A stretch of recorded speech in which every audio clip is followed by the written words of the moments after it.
જ્યારથી હું ભાનમાં આવ્યો ત્યારથી મેં મારી માતાને સખત મહેનત કરતા જોઈ છે। મારી માતા મને હંમેશા કહેતી હતી કે સફળતાનો કોઈ શોર્ટકટ નથી। જો તમારે કંઈક બનવું હોય તો કૌશલ્ય અને શિક્ષણની ખૂબ જરૂર છે।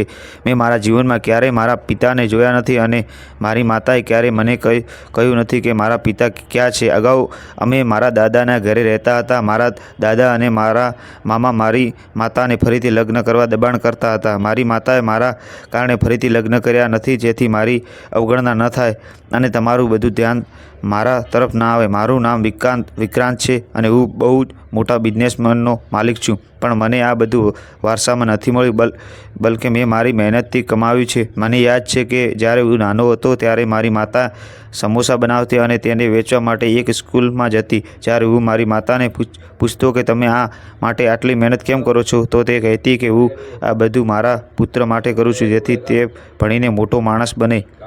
તે દિવસોમાં હું નવી શાળામાં જતી હતી અને ખૂબ જ ખુશ હતી। ગરીબી હોવા છતાં મારી માતાએ મને આ શહેરની શ્રેષ્ઠ શાળામાં એડમિશન અપાવ્યું। તેની ફી ઘણી વધારે હતી કારણ કે મારી માતા ભણેલી ન હતી, તેથી મારી માતા તેણીને ઘરની નજીકની કન્યા શાળામાં કામ કરવાનું શરૂ કર્યું અને તે સમોસા બનાવતી અને જમવાનું સમય વેચતી અને તે મારી ફી ભરવા માટે આ બધું કરતી હતી। મિત્રો, અમારી ચેનલ સાથે જોડાયેલા રહેજો, વિડીયો લાઇક કરજો, કોમેન્ટ કરજો અને મારી ચેનલ સાથે તમે આવા જ વિડીયો જોવા માટે અમારી ચેનલને સબસ્ક્રાઈબ કરજો। પણ એ વખતે મને આ બધું ખબર ન હતી કે તેથી જ હું મારી માતાને વિવિધ પ્રશ્નો પૂછતો, પણ મારા પિતાને આ બધું કામ કરવું જોઈતું હતું। ત્યારે મારી માતા હસીને કહે છે, મને ખબર છે કે તે આ કામ કેમ નથી કરતો।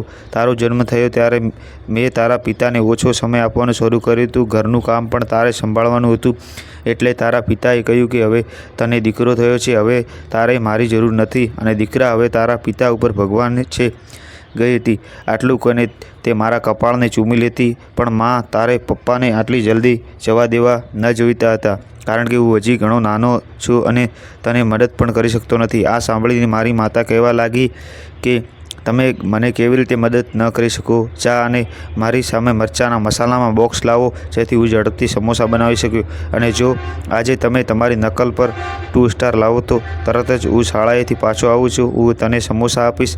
માતા ડુંગીની વાત સાંભળીને હું ઝડપથી બોક્સ ઉપાડી લાવી આપતો। માતાના આ શબ્દો મને બહુ મોટા અને જવાબદાર બનવા મજબૂર કરવા લાગ્યા। અમારું પોતાનું ઘર હતું અને અમારી ઘરની બીજી બાજુ કન્યાઓની મોટી શાળા હતી। પહેલાં માતા શાળાના શિક્ષકો માટે ચા પાણી લઈ જતી, પછી તે તેની માતાના કામથી એટલો ખુશ હતો કે તેને તે જ શાળામાં નોકરી મળી ગઈ। માતાને શાળાની સફાઈ માટે પગાર મળતો હતો જેનાથી અમારું જીવન સારું ચાલતું હતું। તે એટલા માટે હતું કારણ કે મારા પિતા મૃત્યુ પામ્યા હતા અને અમે 2 જ લોકો માતા અને પુત્ર ઘરમાં રહેતા હતા, પરંતુ મારી માતાએ મારા માટે ખૂબ જ ઊંચા સપના જોયા હતા। તે ઈચ્છતી હતી કે હું આ વિસ્તારમાં રહેતા હજારો છોકરાઓ કરતાં વધુ સારું જીવન જીવી શકું, જેથી મારી માતાએ ખૂબ જ મહેનત કરી હતી। મારી માતાને ખબર હતી કે આ ફી દર વર્ષે વધશે જેથી મારા અભ્યાસમાં કોઈ અડચણ ના આવે, તે માટે તે પોતાનું કામ સતત વધાર્યું।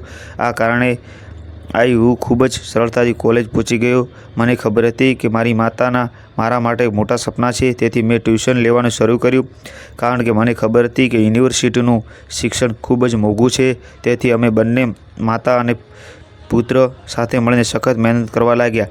જ્યારે મેં મારો અભ્યાસ પૂર્ણ કર્યો ત્યારે અમને લાગ્યું કે અમારી મંજિલ ખૂબ જ સરળ છે, પણ એવું નહોતું। અહીં એક નાની નોકરીમાં પણ ઘણા પૈસા ખર્ચાય છે, પરંતુ મારી માતા છોડી દેવા માંગતી ન હતી, તેમની વચ્ચે ન હતું, તેથી માતાએ ફરીથી તૈયારી કરી અને મારી હિંમતને તૂટવા ન દીધી।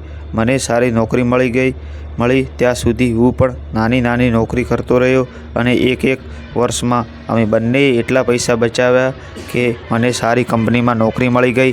અહીં બધું વેચાણ માટે હતું, ક્ષમતા જરા પણ મહત્ત્વની ન હતી, તેથી મેં નોકરી ખરીદી લીધી, પણ મને ખબર હતી કે હવે મારે મારી ક્ષમતા બતાવીને જ આ ખુરશીને બચાવવાની છે, અને મેં પણ એવું જ કર્યું અને આ કંપનીમાં મારી ક્ષમતાઓ સ્થાપિત કરી અને પછી ભવિષ્યના લક્ષ્યો આસાન બન્યા અને મારી માતાને સપના સાકાર થવા લાગ્યા। પછી જેમ વર્ષો વીતતા ગયા તેમ સફળતા મારા પગ ચૂમવા લાગી અને હું અમીર બન્યો। પછી બહુ જલ્દી હું એટલો અમીર બની ગયો કે મેં ઘણા શહેરોમાં ઘર ખરીદ્યું મેં ઘણા શહેરોમાં ઘર ખરીદ્યું. માં કહેતી કે આટલા બધા ઘર ખરીદવાની શું જરૂર હતી, અને હું માને કહેતો કે જ્યારે પણ હું બીજા શહેરમાં જતો ત્યારે મારે હોટલમાં રહેવું પડે છે. તેથી મેં દરેક શહેરમાં મારા માટે ઘર બનાવ્યું, જેથી જ્યારે પણ હું કામ માટે ક્યાંય જાઉં ત્યારે તે માટે મારે હોટલમાં રહેવું ન પડે. પરંતુ મારું આ ઘર ખાલી નહોતું, બલકે અહીં ઘણા જરૂરિયાતમંદ લોકો રહેતા હતા. હું શ્રીમંત બની ગયો હતો, પરંતુ સંપત્તિએ અમને માતા અને પુત્રને ગૌરવ અપાયું નહીં. મારી માતા હજુ પણ કામ કરતી હતી. તેણીએ એક રસોઈ કેન્દ્ર ખોલ્યું હતું, જેમાં તેણીએ ગરીબ મહિલાઓને શીખવ્યું કે કેવી રીતે રસોઈ કરવી અને આ કુશળતાને વ્યવસાયમાં કેવી રીતે ફેરવવી. મારી નજીક એટલી બધી સંપત્તિ હતી કે જો અમે બંને મા દીકરો એક સાથે ખાતા હોય તો પણ આ સંપત્તિ અંત ના આવી હોત. પછી અમે આ સંપત્તિ અમારી ક્ષમતાને અન્ય લોકોમાં વેચવાનું શરૂ કર્યું અને લોકોમાં સુવિધાઓ વેચવાનું શરૂ કર્યું. મારી માતાએ તેમના અંતિમ શ્વાસ સુધી સખત મહેનત કરી અને સન્માન સાથે આ દુનિયા છોડી દીધી. મેં જોયું કે એક સ્ત્રી જેની પાસે આ દુનિયામાં એક પુત્ર સિવાય બીજું કંઈ નથી, તે કોઈ ન હતું. તેના મૃત્યુ સમયે હજારો લોકો તેના માટે રડતા હતા. પછી ઘણા મહિનાઓ પછી હું ઘરે આવ્યો ત્યારે મારા ઘરની બહાર એક લંગડો ફકીર જોયો. તેણે મને કહ્યું, દીકરા, મને ₹1 આપો ને. આ સાંભળીને હું હસ્યો અને તેને કહેવા લાગ્યો, અરે બાબા, આજના ભિખારી ₹50-100થી ઓછા નથી લેતા, અને આ જમાનામાં પણ તમે ₹1 માગો છો. આ સાંભળીને ફકીર ચૂપ થઈ ગયો. મેં મારા ખિસ્સામાંથી ₹1000ની નોટ કાઢીને તેને આપી, પરંતુ તેણે તે લેવાની ના પાડી. તેણે કહ્યું, દીકરા, આ રાખ. જે દિવસે તારી પાસે ₹1 હશે તે મને આપી દેજે. મને આપવાની ઉતાવળ હતી, એટલે હું તેની વાત સાંભળીને હસ્યો અને આગળ વધ્યો. પણ એ ફકીર રોજ મારા ઘરની સામે બેસીને આવતો અને જતી વખતે મારી પાસે ₹1 માંગતો. પછી એક દિવસ મેં તેને રોકીને પૂછ્યું કે તે મારી પાસે ₹1 જ કેમ માંગ્યો છે. આ સાંભળીને તેને ફકીર કહેવા લાગ્યો, જે દિવસે તમે મને ₹1 આપશો એ દિવસે હું તમને આ કહીશ. આ સાંભળીને મને રસ પડ્યો કે તેના મનમાં શું રહસ્ય છે. કારણ કે હવે તે ઘણો ધનવાન બની ગયો હતો, તેથી હવે મને ₹1ની છૂટક નોટ મળી શકતી નથી. હકીકતમાં મેં ઘણા વર્ષોથી ₹1નો આકાર પણ જોયો નહોતો, પરંતુ હું જાણવા માંગતો હતો કે તે ફકીર મારી પાસેથી માત્ર ₹1 કેમ લેવા માંગે છે.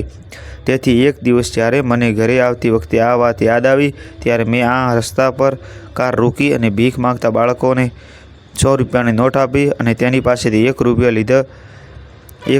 લીધા અને પછી ઘરે આવીને કારમાંથી નીચે ઉતરીને ₹1ની ખરીદી કરી. તે પૈસા લઈને પેલા ફકીર પાસે બેઠો.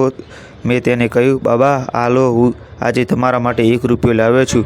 આટલું કહીને મેં પૈસા તેની હથેળી પર મૂક્યો, જેને જોઈને ફકીર રડતો રહ્યો અને હું આશ્ચર્યચકિત અને પરેશાન તેની સામે જોતો રહ્યો. એ પૈસો જોઈને આ ગરીબ માણસને શું યાદ આવ્યું એ ખબર નથી. થોડીવાર પછી તેણે પોતાના આંસુ સાફ કર્યા અને કહેવા લાગ્યો, હું ખૂબ જ ગરીબ માણસ હતો, તેથી હું લગ્ન કરવા માંગતો ન હતો, કારણ કે હું કરી શકતો ન હતો. હું ઈચ્છતો હતો કે મારા જેવા ગરીબ લોકોને જન્મ આપવો જોઈએ અને મારા બાળકો પણ મારી જેમ ગૂંગળામણથી જીવે. પરંતુ મારા પિતાએ બળજબરીથી મારી સાથે લગ્ન કરાવ્યા હતા, અને મેં જે સ્ત્રી સાથે લગ્ન કર્યા તે ખૂબ જ સારી સ્ત્રી હતી. કારણ કે મારી જેમ તેણે માત્ર સપના જ જોયા નહીં, પણ તે સપના પૂરા કરવા માટે સખત મહેનત પણ કરી. તે મને ઘણું સમજાવતી હતી કે સારી જિંદગી જીવવા માટે સપના જોવાની જરૂર નથી, તમારે સખત મહેનત કરવી પડશે. આ કામ હું ન કરી શક્યો. તેથી લગ્ન પછી મારી પરિસ્થિતિ વધુ ખરાબ થઈ ગઈ, અને લગ્નના 1 વર્ષ પછી અમને પુત્રનો જન્મ થયો અને ઘરની પરિસ્થિતિ ખૂબ ખરાબ થવા લાગી, કારણ કે મારા પર બીજી મુશ્કેલી આવી હતી. મારો પુત્ર પહેલેથી જ 2 વર્ષનો હતો, પરંતુ તેના પગ હોવા છતાં તે ચાલી શકતો ન હતો. મેં ઘણી કોશિશ કરી અને ઘણા ડૉક્ટરની સલાહ લીધી, પણ મારો પુત્ર ચાલી શક્યો ન હતો. તે 5 વર્ષનો થયો ત્યારે પણ તેને કોઈ રોગ પણ નહોતો, પણ આમ છતાં તે ચાલી શકતો ન હતો. આ જોઈને હું ખૂબ જ નિરાશ થઈ ગયો અને મેં વિચાર્યું કે આ 2 મા દીકરો મારા કોઈ કામના નથી. મેં વિચાર્યું કે જ્યારે મારો દીકરો ચાલી શકતો નથી ત્યારે તે મોટો થઈને શું કરશે? તે મને સાથ આપી શકશે નહીં. તેનાથી વિપરીત હું તેને ટેકો આપી શકીશ નહીં. ટેકો આપવો પડશે. તેથી મેં મારી પત્નીને છોડીને બીજા લગ્ન કર્યા.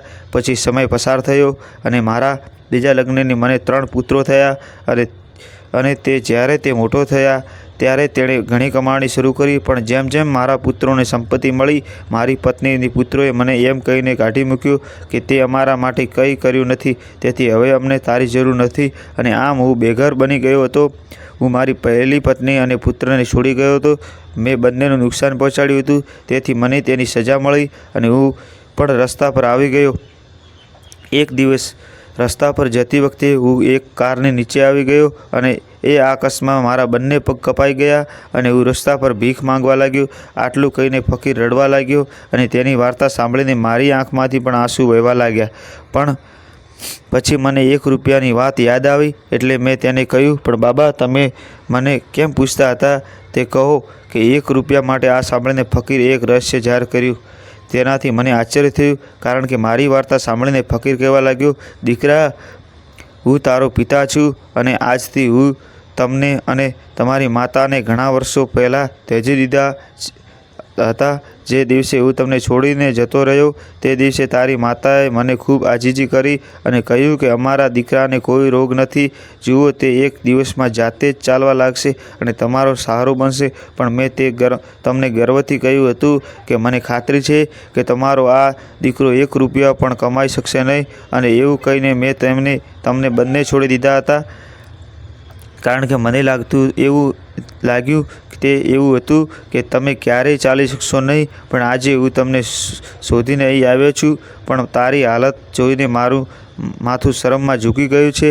અને આટલું કહીને ફકીર રડવા લાગ્યો અને હું ધિક્કાર ભરી નજરે તેની સામે જોવા લાગ્યો. પણ અચાનક મને મારી માં યાદ આવી અને મેં વિચાર્યું કે આજે તે જીવતી હોત તો તેણે શું કહ્યું હોત. મને લાગે છે કે તેણે મારા પિતાને માફ કરી દીધા હોત. તેથી મેં પણ એવું જ કર્યું અને તેને 1 રૂપિયા આપવાને બદલે તે લાખોનો માલિક બની ગયો. બનાવેલા ઘણી પરિસ્થિતિમાં સમાન હોય તેવું લાગે તે પહેલાં વ્યક્તિ હાર માની લે છે. વાસ્તવિકતા તેનાથી વિપરીત છે. મારી માતાએ મારા વિશે ક્યારેય હિંમત હારી નથી. તેથી હું જ આજે અહીં છું. જેના લીધે મિત્રો, વિડીયો લાઇક કરજો, કોમેન્ટ કરજો, શેર કરજો, અમારી ચેનલ સાથે જોડાયેલા રહેજો અને કોમેન્ટમાં જય શ્રી કૃષ્ણ લખવાનું ના જ ભૂલતા. ધન્યવાદ મિત્રો. ખૂબ ખૂબ આભાર. જય હિન્દ, જય ભારત. ખૂબ ખૂબ આભાર.